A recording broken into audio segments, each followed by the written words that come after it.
Praise the lord. దేవుని ప్రశస్తమైన నామమునకు మహిమ కలుగునుగాక. ప్రభు నామమున మీ అందరికీ హృదయపూర్వక వందనాలు.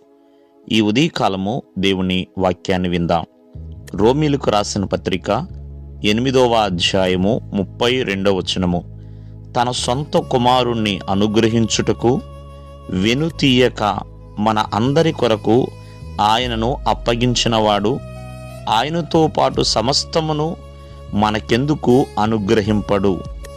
ప్రేమైన వల్లరా, ఆ దేవాది దేవుడు తన ప్రియకుమారుడైన యేసుక్రీస్తు వారిని మరి ఈ లోకానికి అప్పగించడానికి ఏమాత్రము కూడా వెనుతీయలేదండి. ఈ విషయాన్ని మనము జ్ఞాపకం చేసుకోవాలి.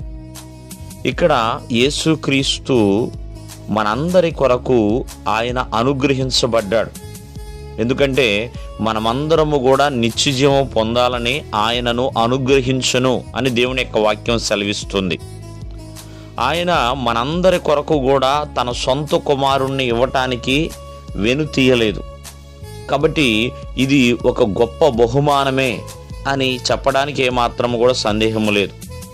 ఈ గొప్ప బహుమానము, ఈ గొప్ప వరము నజరేయుడైన యేసుక్రీస్తు వారు. ఎందుకంటే యేసుక్రీస్తు మనందరికీ కూడా వెలుగుగా ఈ లోకానికి వచ్చాడండి. వెలుగుగా ఉన్నాడు ఆయన. ఒక మార్గదర్శిగా మనందరి కొరకు ఆయన వచ్చి ఉన్నాడు. ఒక నిబంధనగా ఆయన ఉన్నాడు. ప్రియమైన వల్లరా, ఎందుకు యేసుక్రీస్తు వారిని మన కొరకు దేవుడు అనుగ్రహించాడంటే మనల్ని ప్రేమించాడు కాబట్టి. మన పాపముల నిమిత్తమై యేసుక్రీస్తు వారు ఒక ప్రాయశ్చిత్తముగా ఉండాలని, మనము పరిశుద్ధులుగా మార్చబడాలని ప్రియమైన వల్లరా తన ప్రియకుమారుణ్ణి ఈ లోకానికి అర్పణగా, బలిగా అప్పగించాడు.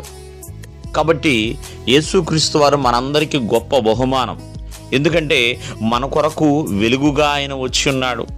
మన పాపముల్ని ప్రాయశ్చిత్తముగా ఆయన అనుగ్రహించబడ్డాడు. ప్రియమైన వల్లరా, అంతేకాకుండా ఆ యేసుక్రీస్తు వారి ద్వారా ఆ నిత్య జీవాన్ని పొందుకోవటానికి ఒక మార్గముగా ఉన్నాడు. కాబట్టి ఈ వరం అనేది ఈ బహుమానం అనేది చాలా ఉన్నతమైనదండి. చూడండి, ఎన్నో వరాలు ఉంటాయి, కానీ యేసుక్రీస్తు వారే మనందరికీ గొప్ప వరముగా మారి ఉన్నాడు. అందుకని యేసుక్రీస్తు వారు ఒక మాట చెప్తారు, పరలోకము నుండి మరి దిగి వచ్చిన జీవాహారమును నేనే అని. ప్రియమైన వల్లరా, ఆయన మన కొరకు ఒక జీవాహారముగా కూడా వచ్చి ఉన్నాడు. కావున ఈ ఉదయకాలం ముందు ఆలోచించండి, ఆ గొప్ప వరమును ప్రతి ఒక్కరు కూడా కలిగి ఉండాలి. ఆ గొప్ప వరం యొక్క లక్షణాలు, రక్షణ. మనం ఆ గొప్ప వరము ద్వారా రక్షణ పొందుకుంటున్నాం, విశ్వాసం పొందుకుంటున్నాం. ప్రియమైన వల్లరా, మరి విమోచన పొందుకుంటున్నాం.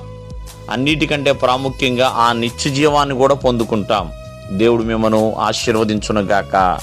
ఆమేన్.